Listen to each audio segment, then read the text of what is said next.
Assalamualaikum warahmatullahi wabarakatuh. Alhamdulillah wassalatu wassalamu ala Rasulillah wa ala alihi wa sahbihi wa mawala. Asyhadu an la ilaha illallah wa la syarika lahu wa asyhadu anna Muhammadan abduhu wa rasuluhu amma ba'da. Allahumma shalli ala Muhammad wa ala ali Muhammad kama shallaita ala Ibrahim wa ala ali Ibrahim wa barik ala Muhammad wa ala ali Muhammad kama barakta ala Ibrahim wa ala ali Ibrahim innaka Hamidum Majid. Baik teman-teman sekalian, alhamdulillah kita bersyukur pada Allah hari ini. Allah masih sempatkan kita untuk hidup kembali menumpang di buminya ini. Allah masih sempatkan atau berikan kesempatan kita untuk kembali beribadah. Karena sesungguhnya kehidupan kita atau apa yang kita dapatkan di muka bumi ini tidak bukan dalam rangka sebuah ketaatan kita pada Allah Subhanahu wa taala. Allah memberikan sebuah atau mungkin informasi kepada kita melalui Al-Qur'anul Karim yang katakan di situ, auzubillahi minasyaitonir rajim, wa ma khalaqtul jinna wal insa illa liya'budun. Jadi hidup kita itu tidak lain tidak bukan untuk ibadah. Bagi Anda atau kita yang mungkin pernah mendapatkan atau membeli barang baru ya, entah mobil, sepeda motor, atau mungkin handphone atau apapun, biasanya kebahagiaan itu nggak lama, paling 3 hari udah selesai bahagianya. Atau mungkin habis wisuda gitu kan, 1 hari 2 hari bahagia, 3 hari sudah mulai mikir mau kerja di mana, mau bikin kerja apa, seperti itu kan. Jadi kalau kita belajar di situ, Bapak sekalian, teman-teman sekalian, kebahagiaan kita hidup itu ada pada ketaatan pada Allah.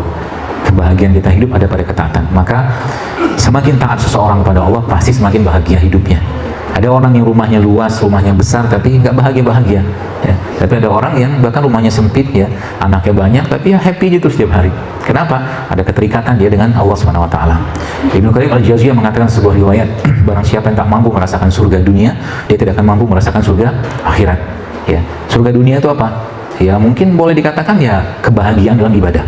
Semua ibadah-ibadah yang Allah perintahkan dan dicontohkan oleh baginda Nabi SAW semua menyehatkan.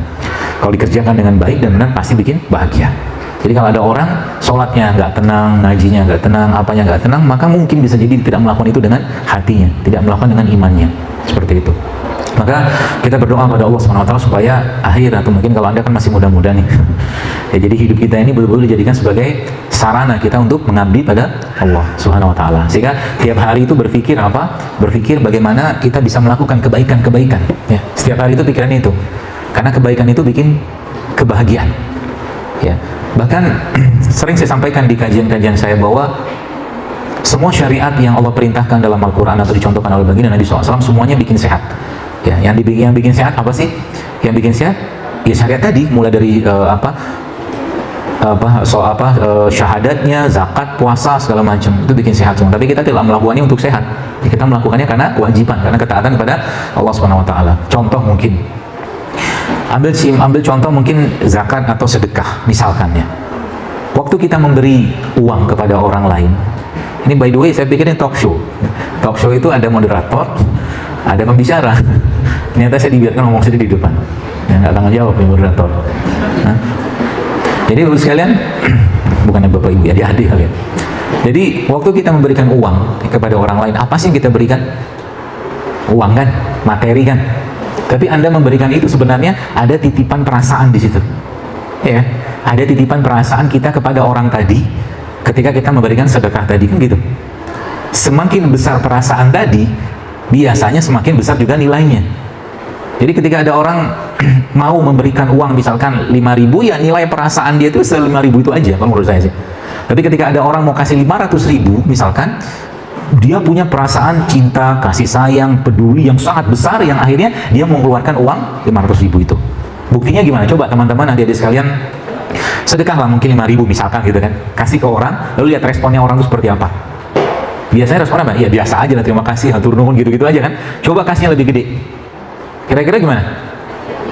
Banyak doanya ya kan, semoga gitu kan, gitu kan.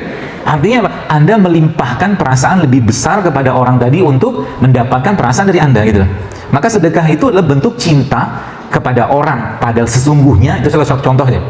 Zakat juga sama, karena zakat itu kan diwajibkan, dan sedekah itu katakanlah bentuk cinta kepada orang. Yang dibagi apa? Perasaan gitu. Maka semakin besar perasaan kita kepada orang lain dalam bentuk kepedulian, kasih sayang seperti itu, maka otomatis semakin besar juga pahala yang kita dapatkan. Orang dengan misalkan nih, kita bicara orang dengan 5.000, dia sedekah 5.000 misalkan, sama orang yang sedekah 5.000 dengan kualitas atau apa ya, dengan kualitas keikhlasan yang sama, pasti lebih besar pahalanya kan 500.000 kan gitu kan. Nah itulah bukti cinta kita kepada siapa? Bukan kepada orang tua, kepada orang kita beri tadi, bukan Ya, tapi kepada siapa? Kepada Allah. Dan semakin besar bukti cinta tadi kepada Allah, teman-teman sekalian, apa yang terjadi? Ya, semakin besar pula bukti cinta kepada Allah. Seperti itu. Ini contoh aja. Ya, semoga teman-teman bisa mengambil ibrahnya.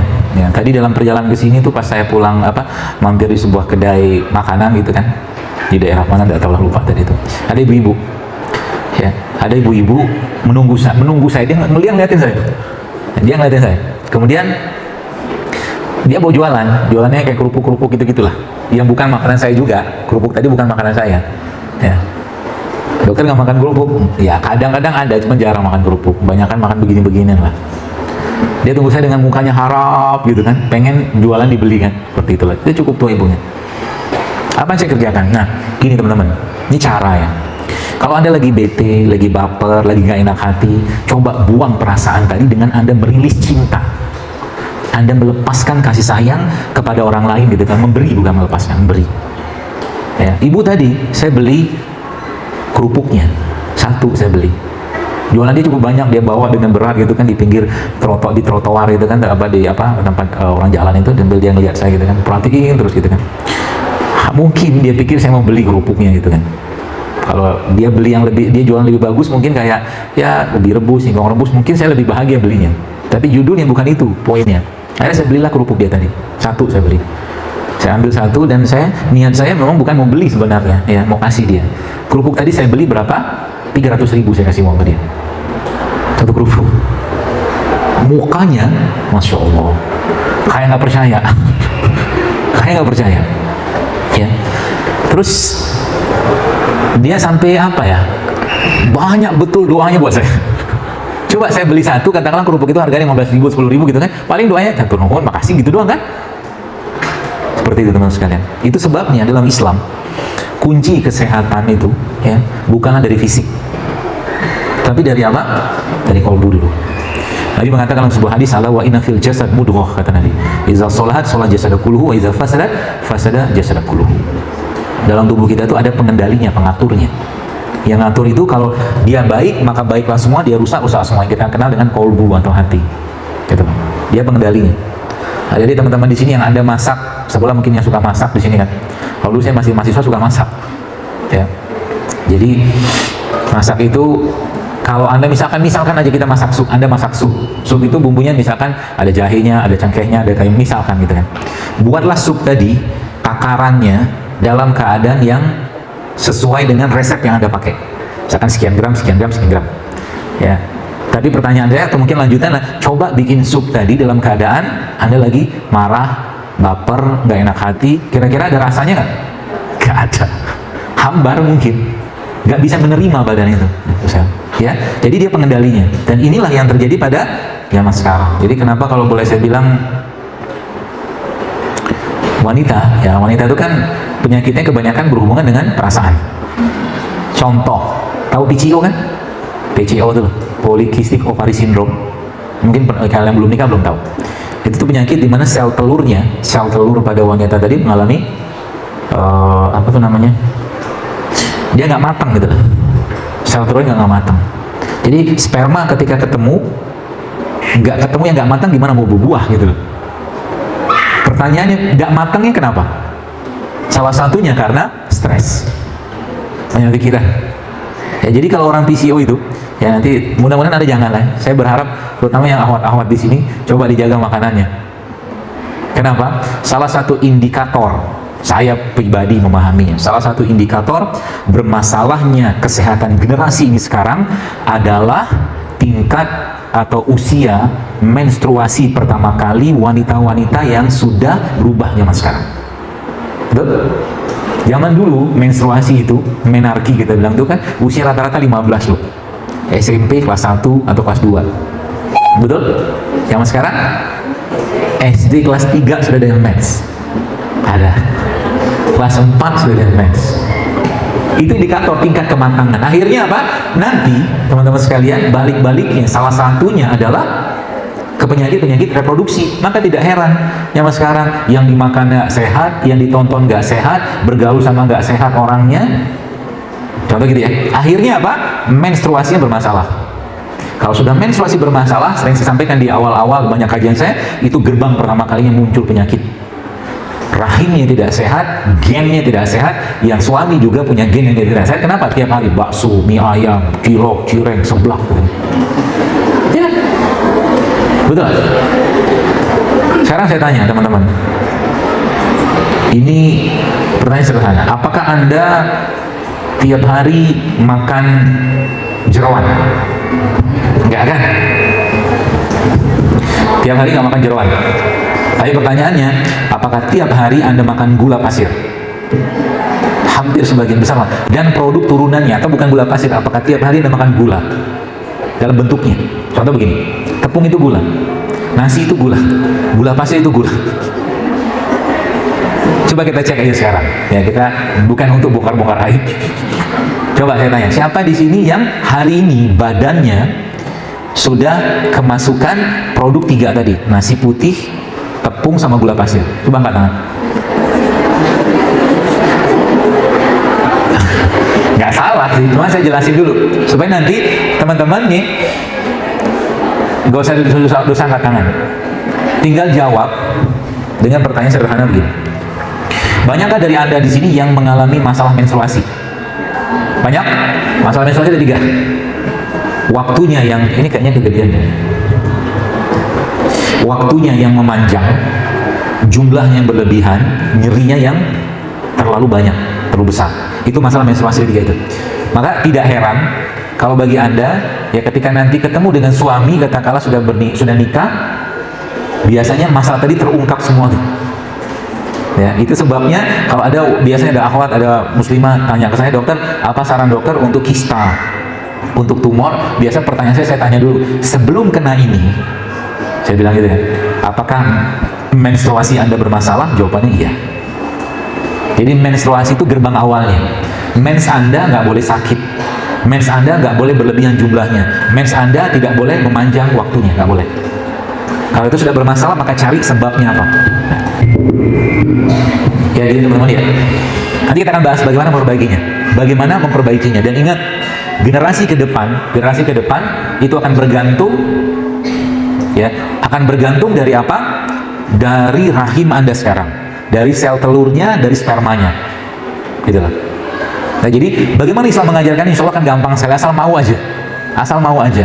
Apalagi yang banyak banget yang tanya ke saya, ternyata nurunin berat badan itu gampang banget. Asal mau. Anda masih zaman sekarang kan nggak zaman dulu, ya. Banyak yang masih mahasiswa sudah gemuk-gemuk. Kenapa gemuk? Karena tiap hari makan gula, gitu loh.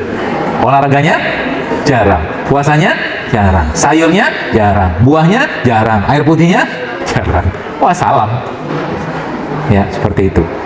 Baik, nanti kita akan belajar teman-teman bagaimana, insya Allah semoga Allah mudahkan, bagaimana memperbaiki itu semua, ya. Dan Allah SWT telah memberikan konsep yang sangat jelas. Pertama begini, kalau kita membahas tentang tubuh kita ini, jadi logikanya begini aja. Kalau Anda punya motor, teman-teman yang punya motor di sini kan ada jadwal rutinnya kan, di servis gitu kan, per berapa kilo segala macam lah gitu, atau berapa bulan. Nah, manusia juga sama. Sebenarnya dalam tubuh kita itu ada satu proses yang dikenal sebagai apoptosis. Apoptosis itu bunuh diri terprogram sel. Nah, rata-rata apoptosis itu terjadi 11-14 hari rata-rata ya. Kalau kita ambil tengahnya, maka akan ketemu 12 hari. Kalau kita bagi antara 1 tahun dibagi 12 atau 365 dibagi 12, maka akan ketemu angka 30. Jadi 30 itu apa? Program rutin servis tahunan badan kita yang kita kenal sebagai puasa Ramadan. Setiap hari tubuh kita itu dikondisikan untuk bunuh diri, sel yang rusak. Tapi pertanyaannya, kenapa Ramadan tidak memberikan efek? Kenapa? Makannya banyak, makannya nggak sehat, udah gitu apa? Ngajinya kurang. Kalau Ramadan bukan bulan banyak makan. Ramadan adalah bulan banyak ibadah. Karena 11 bulan kita sudah banyak makan. Kan gitu. 30 Ramadan. Nah, pertanyaan kenapa Ramadan lagi tidak memberikan efek yang baik kepada kita, teman-teman sekalian? Kenapa? Karena kita tidak mengasup apa yang sepantasnya masuk ke badan kita. Coba lihat, Ramadan biasa bukanya pakai apa? Pakai apa? Gorengan. Emang nggak boleh makan? Emang gorengan nggak halal? Gorengan halal. Pertanyaannya, tapi toyib nggak dia? Baik nggak dia? Baik? Baik. Contoh gini deh. Contoh, kita belajar ya, bukan untuk mencela atau menghina makanan, bukan. Ini ada satu cup, satu gelas strawberry. Sehat? Ngomong sehat pun susah. Sehat ya? Tolonglah direspon. Sehat ya? Insya Allah. Kalau Anda makan ini, ya misalkan ya, Anda akan sehat? Insya Allah sehat. Nah, ini contoh. Nah, satu lagi di sini, misalkan nih, ada satu cup yang isinya apa? Apa tuh, cilok ya? Ya kan yang biasa pakai cup gitu loh. Sebasreng. Apalah itu namanya. Pokoknya yang cup yang sama. Sebelum mungkin cilok cireng gitu loh. Yang dicelupin dalam kuah kacang itu. Gitu? Betul nggak? Nah, kira-kira sehatan yang mana? Yang kanan ini atau yang kiri? Yang ini kan? Kalau Anda dikasih pilihan makan, yang dimakan yang di mana? Kiri. Kenapa dimakan? Jawabannya karena enak. Enak, sehat nggak? Nggak sehat. Ini enak nggak? Enak juga sebenarnya. Nah, itu sebabnya banyak masalah kesehatan yang sekarang terjadi gara-gara apa? Gara-gara kita makan untuk memenuhi kebutuhan seleranya kita. Itu aja sebenarnya. Nafsunya dipenuhi, dan itu bagian dari penyakit sebenarnya. Apakah kita nggak boleh makan yang cilok, cireng, atau gorengan tadi? Boleh, nggak ada yang larang. Cuma pertanyaannya, kalau ada yang lebih baik, kenapa nggak pilih yang lebih baik?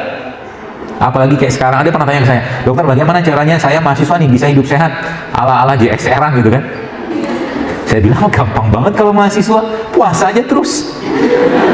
Iya kan? Betul nggak? Lagi mau iftar, datang ke masjid yang ada iftar jamaahnya, yang buka puasa bersama itu loh. Nggak ada modal kan? Betul nggak? Makan kurma 2-3 butir, habis itu modal beli buah ya sedikit, ini 10.000, 15.000 sudah cukup sebenarnya. Gitu loh. Cuma untuk melakukan itu susah nggak? Susah. Makanya sering saya sampaikan teman-teman sekalian, hidup sehat itu kayak orang bangun tahajud. Susah nggak? Susah. Tapi kalau kita nggak maksain bangun tahajud, sampai mati juga nggak bakal tahajud. Gitu? Sama juga hidup sehat. Pertanyaannya, ini kita kembali ke ini dulu. Untuk apa sih ngelakuin beginian? Ada satu kata yang mungkin teman-teman perlu ingat. Bukan kata sih. Allah berfirman dalam Al-Quran, "Walaqad khalaqnal insana fi ahsani taqwim," kata Allah. Dan kami ciptakan manusia sempurna banget. Tolong coba berniat mulai sekarang. Untuk apa? Untuk mengembalikan jasadnya kita ini kepada Allah dalam keadaan yang baik. Ya.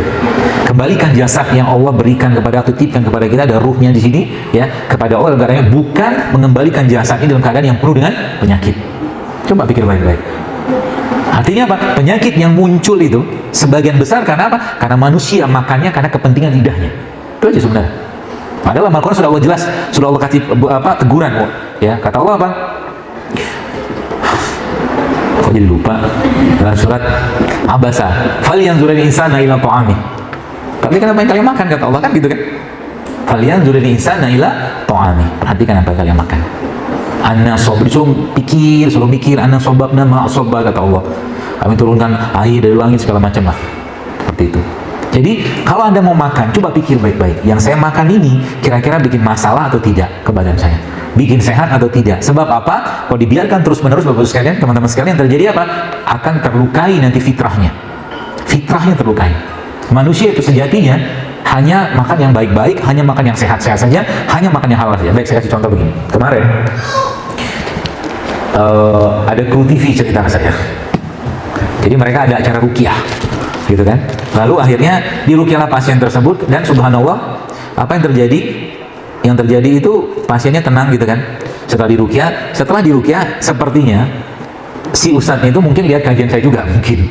Akhirnya sama ustadznya dikasih ini tempe. Tempenya dikasih sama dia dalam, tidak digoreng pastinya. Tempe kan justru lebih sehat kalau Anda makan mentah. Udah tahu ya. Jadi akhirnya sama ustadznya dikasih tempe sama kurma. Waktu setelah dikasih tempe sama kurma itu, ternyata subhanallah, pasien tadi, orang kena gangguan jin tadi itu, sihir tadi itu, bereaksi dengan reaksi yang sama saat dia diruqyah. Kebayang ya maksudnya? Dia teriak Allah sekali, habis makan tempe sama kurma. Kok horor banget sih? Enggak lah, bukan itu pesannya. Jadi ternyata saya tanya sama ustadznya, saya bilang sama kru itu, apa komen ustadznya? Nah, jadi komennya ternyata masya Allah, jin itu nggak suka makanan sehat, nggak suka ya.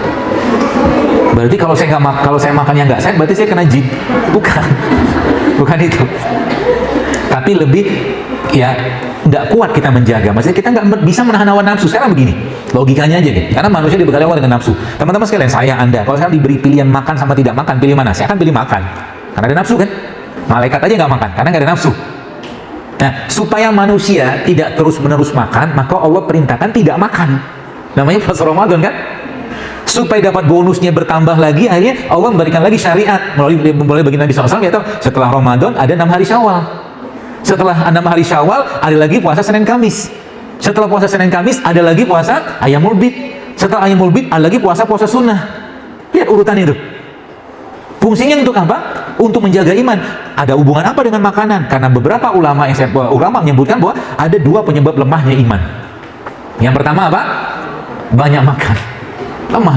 Anda, teman-teman sekalian, tidak akan bisa menangis saat membaca Al-Quran dalam kondisi perut kekenyangan, betul? Gak bisa. Kita tidak akan bisa berdoa sambil berlinangan dalam kondisi kekenyangan, makan cilok, cireng, seblak, nasi goreng, gak bisa. Serius. Karena gak connect dia. Gak bisa. Itulah. Yang pertama itu. Yang kedua apa? Bukan kurang tidur. Banyak ngomong yang gak bermanfaat.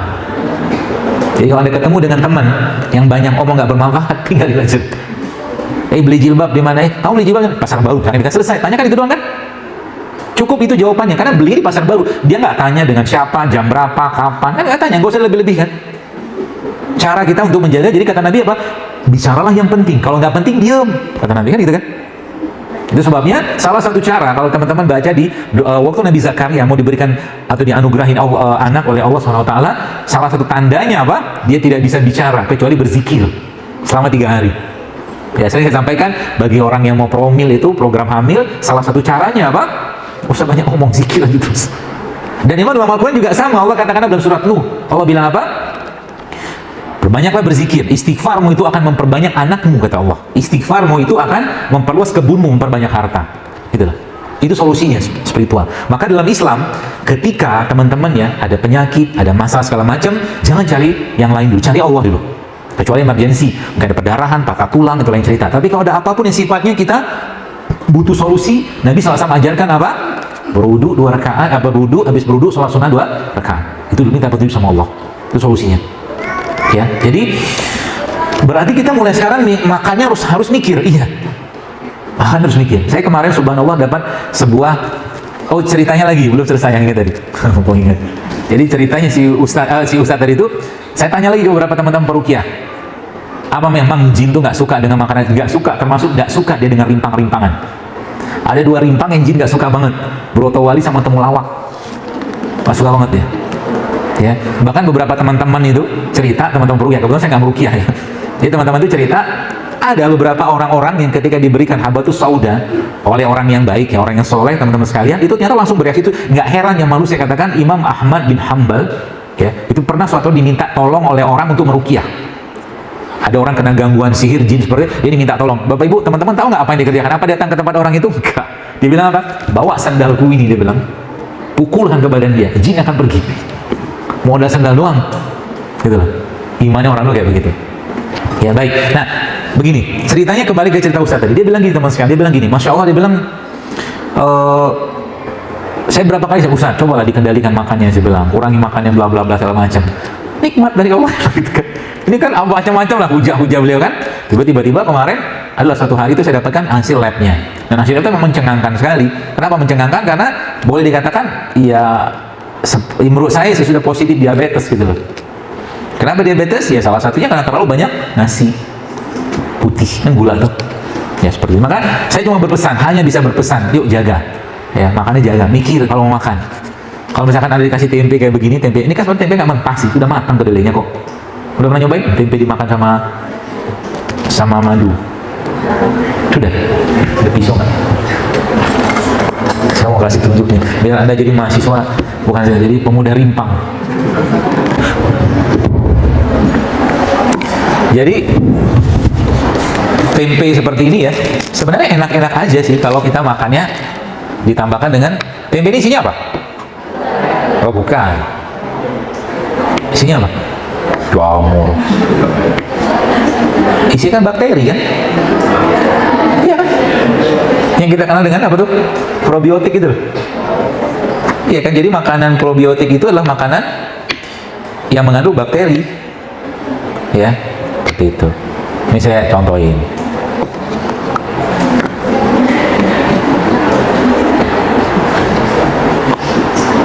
Makannya pakai madu.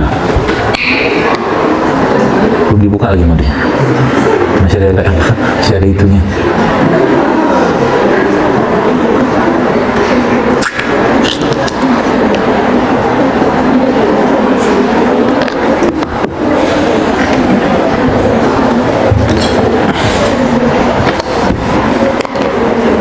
Mana MC?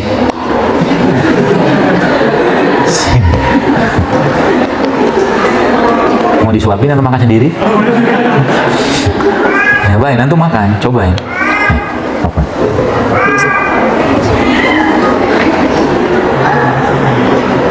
Coba kasih tunjuk mukanya. Terpaksa nggak sih? Enak? Karena nggak biasa aja. Ini ngomong. Kayak apa? Ya iya ada madu. Nih kasih temanmu deh, suruh makan. Mic-nya tolong balikin.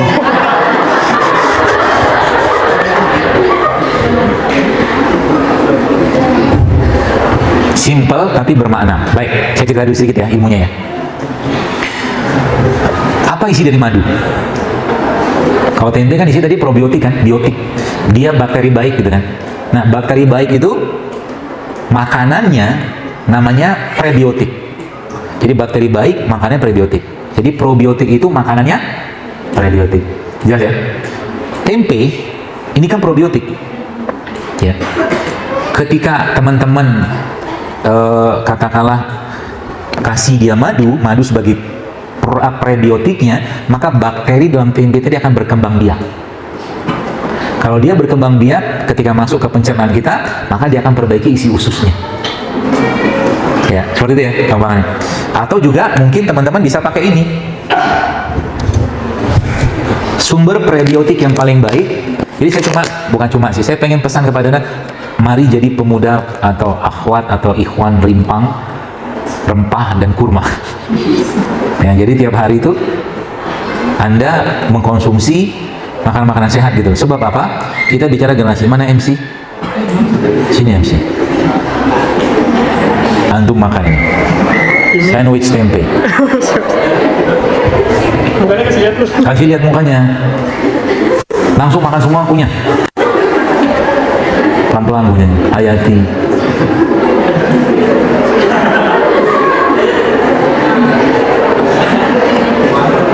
Tuh, ngangguk-ngangguk dia. Kasih testimoni dulu. Pegang Pak, pegang.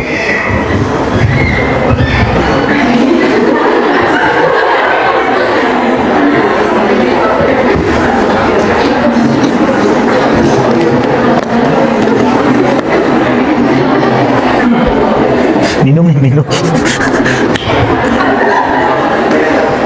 Minum.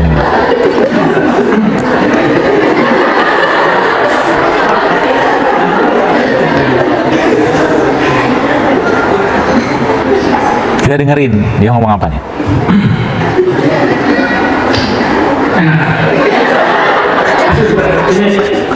Saya kira bakal si tempe itu bakal aneh karena kurang, tapi nggak bisa didefinisikan tapi enak. Kayak perasaan. Sama.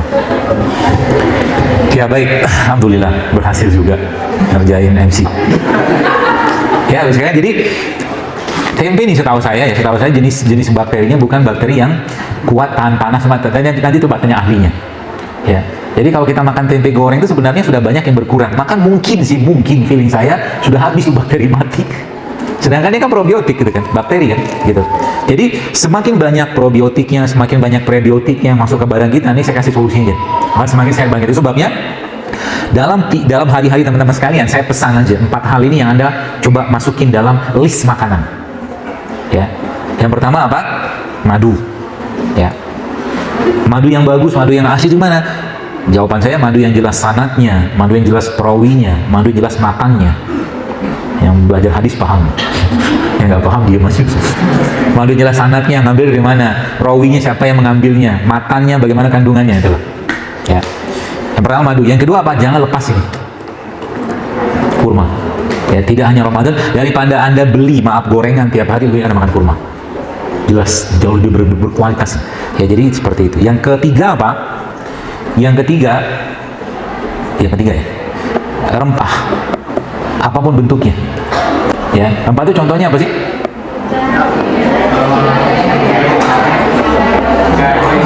Jahe itu bukan rempah. Ya, jahe tapi dia kategorinya rimpang kalau jahe. Rempah itu contohnya kayu manis, cengkeh, gitu lah. Alam, ya, itu contohnya. Jangan tinggalkan itu. Jadi jadilah pemuda rempah dan pemuda rimpang, gitu lah. Tiap hari ya. Itu yang.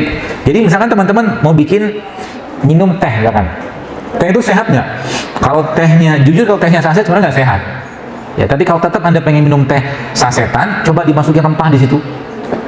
Ya, pemanisnya pakai apa? Jangan pakai gula, pakai madu kalau ada madu. Kalau nggak sekarang banyak tuh, ada gula aren, ada gula singkong, ya, ada gula kelapa, kan banyak tuh. Dan lebih baik kadang-kadang nggak usah pakai gula sekalian, tehnya tawar, karena kan kita butuh gulanya, bukan butuh gula pasir, tapi kita butuh karbohidratnya. Seperti itu ya. Jadi contoh misalkan bikin teh nih, teh saset Anda belilah gitu kan, nah, cemplungin ke situ misalkan nih bukan ketumbar, kapulaga misalkan. Itu efeknya kebagian akan beda sekali teman-teman sekalian, beda nasib menurut saya. Ya. Kemudian tadi rempah ya, rempah. Contoh tadi kan ada ketumbar, ada kayu manis, ada apa segala. Itulah bahan bakunya tubuh kita. Mineral itu penting sekali. Yang keempat, rimpang. Rimpang itu contohnya apa? Tadi, rimpang itu tanaman yang batangnya ada di dalam tanah. Itu rimpang. Seperti apa contohnya? Jahe, apa lagi? Kunyit, lengkuas, nah gitu lah. Ya. Temulawak, ya juga sama tuh. Seperti kurang lebih kayak begitu. Ya. Dan ada dua lagi sebenarnya, tiga lagi maaf, tambahannya. Yang pertama probiotik. Probiotik itu apa? Makanan fermentasi, contohnya tempe. Nah, saya sih berharap nanti teman-teman Anda kan mahasiswa nih, masih banyak ide-ide kreatifnya. Tempe itu sebenarnya bisa dibikin bukan hanya dari kedelai aja, dari biji rambutan juga bisa. Betul, biji rambutan tuh sebenarnya kalau mau dimakan bisa dimakan. Banyak biji-bijinya kita bisa makan, biji rambutan, kemudian biji salak sih belum tahu kalau salak. Kedonok nggak tahu. Biji rambutan, biji anggur, biji semangka, biji durian. Biji durian itu sangat tinggi asam aminonya. Jadi kalau teman-teman bikin tempe dari non kedelai itu bagus sebenarnya, banyak pilihan biji-bijiannya. Dan belum banyak yang buat. Bikin tempe ini kan gampang sebenarnya kan. Modal ragi doang. Modal ragi taruh di satu tempat selesai gitu loh. Jadi dia. Ya. Jadi bikin sebenarnya itu probiotik ya. Jadi makanan itu sebabnya mungkin adik-adik mungkin pernah baca bahwa salah satu makanan paling sehat di dunia namanya apa? Rendang. Rendang sehat nggak sih? Enak iya, sehat mah tidak. Ya. Jadi kalau salah satu makanan sehat di dunia yang diakuin adalah kimchi. Kimchi itu makanan Korea dulu. Jadi orang Korea itu makanannya apapun dia akan makan kimchi dulu. Lihat sajian kalau teman-teman makan di restoran Korea selalu ada kimchinya. Dan itu luar biasa pentingnya buat pencernaan kita sebenarnya. Ya. Kimchi. Jadi tadi probiotik ya, ini salah satu probiotiknya. Contoh yang lain probiotik apa? Banyak, miso. Miso tuh probiotik tuh. Ya, itu masukin ke badan tiap hari tuh. Dan yang ketiganya yang berapa? 1, 2, 3, 4, 5. Tadi udah 4. Yang kelima berarti yang keenam. Yang keenamnya prebiotik atau juga tambahkan itu asam amino. Contoh kayak begini nih. Ya kayak mungkin kita membahas kayak sayuran, buah-buahan, itu kan ada banyak prebiotik di situ. Jadi makanan yang probiotik itu adalah prebiotik. Teman-teman masih suka makan nasi putih? Nasi. Saran saya dimodif nasinya. Iya, udah modif nasi. Supaya nasi putih itu kan kenapa banyak dilarang? Karena tinggi banget gulanya. Itu masalahnya. Kalau sudah makan nasi putih, apa yang terjadi saat Anda kuliah? Ngantuk loh. Karena tubuh susah tubuh kita tuh berat sekali memetabolisme gula pada nasi itu gitu. Caranya gimana supaya nasi tetap tinggi seratnya? Gampang. Saran pertama, ini saya saja. Kalau mau nyobain sih, nanti coba ambil cabai rawit begini. tambahkan bawang putih, tambahkan serai sedikit, ditumis pakai minyak kelapa. Ya, tumis pakai minyak kelapa, atau kalau nggak pakai minyak zaitun, tumis api kecil aja. Nanti tambahkan garam sedikit, garam bukit ya, atau garam laut, garam yang sehat lah, sama tambahkan lada hitam. Ya, dioseng-oseng sebentar, itu nanti dimasukkan ke nasinya. Tapi ini bukan nasi goreng sih, ya. Kebayang ya? Jadi bukan nasi goreng, tapi ini dalam rangka ngasih serat dan mineral penting ke nasinya tadi, sehingga nantinya nasinya tidak terlalu berat untuk dicerna badan kita. Kebayang ya? Itu yang pertama. Atau yang kedua, Anda bisa pakai pola ini, nanti bikin sambal. Sambal apa isinya? Ada cobekan tapi nggak tahu buat apa. Isi sambalnya nanti cabai rawit, kurma sama bawang putih sama garam. Jadi karena judulnya kita sudah mulai berpisah sama gula pasir, maka teman-teman bisa ganti pemanisnya pakai kurma. Gitu lah. Diulek-ulek sebentar, lalu ini tempenya Anda hancur-hancurin, masukin ke nasinya, maka nasi Anda full serat, full protein, full probiotik. Kebayang ya? Kalau mau sedikit ada sensasi manis-manisnya, suwir-suwirin kurma di situ. Aneh tapi enaknya minta ampun. Saya udah pernah nyobain misalnya. Ya, seperti itu. Lalu, jam 2:30 ya. Terakhir, tadi kan ada prebiotik kan? Jadikan mereka-mereka ini teman harian Anda, camilannya. Ya, teman-teman lihat. Ini kan ada apa tuh namanya? Manggis ya. Manggis ini kalau kita lihat, dalamnya isinya kan ada buahnya sama bijinya. Selalu begini, rata-rata umumnya buah-buahan Allah bikin kayak begitu, ada bijinya di situ. Dan bijinya ini umumnya sebagian besar kandungan gizinya sangat tinggi. Jadi kalau makan manggis, saya sampaikan makan sama bijinya. Bahkan kalau teman-teman mau blender manggis ini, blender sama bijinya, nggak pahit insya Allah. Kita nyobain. Jadikan penganan kita tiap hari. Sekarang teman-teman, mungkin apa yang saya sampaikan ini sederhana, tapi Anda kerjakan rutin setiap hari kayak begini, Anda sedang mempersiapkan peradaban yang sehat.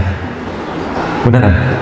Karena kita sekarang ngelihat, saya agak was-was dengan begitu berlimpahnya kedai-kedai minuman di mana-mana yang isinya gula. Saya agak, nanti ya, nauzubillah min dzalik, semoga tidak, kita akan mudah mendapatkan orang-orang Indonesia yang 15 tahun, nauzubillah min dzalik, 20 tahun sudah kena diabetes. Artinya kalau Anda nggak cegah mulai sekarang, wassalam kita. Apalagi generasi autoimun. Untuk lalu dikit-dikit obat-obat, sedikit-dikit obat. Bukan nggak boleh makan obat, boleh, tapi proporsional gitu loh. Ya, ada lagi batuk pilek, ambil cengkeh, ambil jahe, ambil kayu manis misalkan, atau ambil kapulaga, itu juga obat pilek gitu. Tinggal keprek, datang ke pasar, beli, modal goceng juga dapat. Ya gitu ya. Simple sebenarnya, ya. Nah, tadi manggis ini, kembali sini.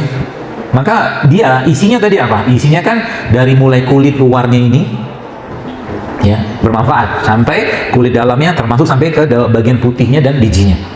Semakin banyak perlindungan di situ yang Allah ciptakan, maka biasanya kandungannya semakin berharga. Maka di Indonesia ada satu jenis sumber asam amino yang terbaik yang Allah ciptakan di negeri ini, yang dia mengandung hampir semua jenis komponen asam amino manusia, yang Allah lindungi dengan serat, Allah lindungi dengan cangkang, Allah lindungi dengan kulitnya lagi, dan sumber asam amino tersebut namanya apa? Air kelapa. Kemarin saya barusan dari Jogja, itu ada seorang ibu testimoni, ya, dia penyakit apalah, wanita gitulah, seperti itu. Saya pun udah tahu katakanlah sampai sebegitu dahsyatnya air kelapa itu, ya. Jadi dia cerita, ada jadwal dia mau dioperasi sama dokter gitu kan, karena ada gumpalan apalah, saya lupa penyakit itu, tiba-tiba dia minum tuh air kelapa. Air kelapa itu dia minum, dicampur sama kunyit, campur dengan kurma. Masya Allah, tabarakallohnya, beberapa hari sebelum dia operasi itu tiba-tiba dari kemaluannya itu keluar gumpalan-gumpalan darah yang kayak clotting gitu. Ya, modal air kelapa. Jadi air kelapa itu sehat, asal jangan pakai sirup. Asal jangan pakai gula, asal jangan pakai es. Ya, minum air kelapa kemana-mana teman-teman, coba kayak begini kan, di tasnya ada madu, ada kurma. Ya, saya kira mungkin Anda sekarang, insya Allah Allah kasih rezeki dari orang tua Anda untuk bisa makan sehat. Saya kira mungkin bisa kok. Ya, apalagi teman-teman di sini mulai praktek, katakanlah hari-hari di mana di sekolah di kampus Anda, katakanlah Anda sudah mulai infus water, infus rimpang, infus rempah, kan bisa tuh. Jadi contoh yang baik untuk nanti lama-lama ketemu dengan teman yang sama. Nanti kalau ketemu, teman-teman sekalian ketemu dengan teman yang sama, insya Allah jadi gampang hamilnya. Karena yang lakinya sehat, ikhwannya sehat, akhwatnya juga sehat gitu loh. Akhirnya generasi ke depan, karena makanan yang sehat, akhirnya kita sehat semua gitu. Satu peradaban tuh sehat semua insya Allah. Boleh lah cheating sekali-sekali. Ya, boleh. Saya pun kadang-kadang makan gitu kan. Makan yang ya suka-suka, apalagi mungkin kenangan-kenangan mie instan. Cukup banyak. Saya jujur aja saya katakan, ada teman saya satu waktu zaman saya kuliah itu teman-teman ya, itu makanannya saya nggak usah sebut makan apa ya, nggak sehat banget. Ya qadarullah, akhirnya takdir Allah, akhirnya beliau meninggal karena kanker ya, kanker usus. Ya seperti itu. Jaga makanan baik-baik ya. Jaga yang dimakan, jaga juga dengan teman-teman bergaulnya. Insya Allah kita judulnya pengen membangun peradaban sehat. Ya seperti itu. Ya. Dan sudah kebayang tadi ya pola-polanya ya. Mudah-mudahan dan ikutin pola dalam Islam. Jadi waktu puasa aja. Ya kalau memungkinkan Anda puasa. Ya Ramadan nanti sudah lewat. Ini kan dekat lagi Ramadan nih. Saran saya ya coba mulai Ramadan ini dibersih-bersih badannya. Jangan banyak makan tapi banyak ibadah. Ya maunya kayak begitu. Baik, saya kira mungkin seperti itu yang bisa disampaikan. Dan mungkin sebelum penutup kita tanya jawab ya, pesan saya adalah apa? Jadikan hidup sehat itu sebagai bagian dari ketaatan dan rasa syukur kita kepada Allah, bukan sebagai gaya-gayaan, bukan lifestyle. Sebab apa? Nanti kalau kita jadikan diniatkan karena Allah, teman-teman sekalian, maka insya Allah Anda makan manggis dapat pahala, Anda makan tempe ini dapat pahala, Anda minum kunyit dapat pahala, karena niatnya untuk Allah ya, bukan untuk apa tuh namanya lifestyle seperti orang-orang barat buat. Allah alam bisawab. Saya kira mungkin cukup. Beberapa pertanyaan mungkin karena saya ada jadwal lagi ke luar sana. Demikian, assalamualaikum warahmatullahi wabarakatuh.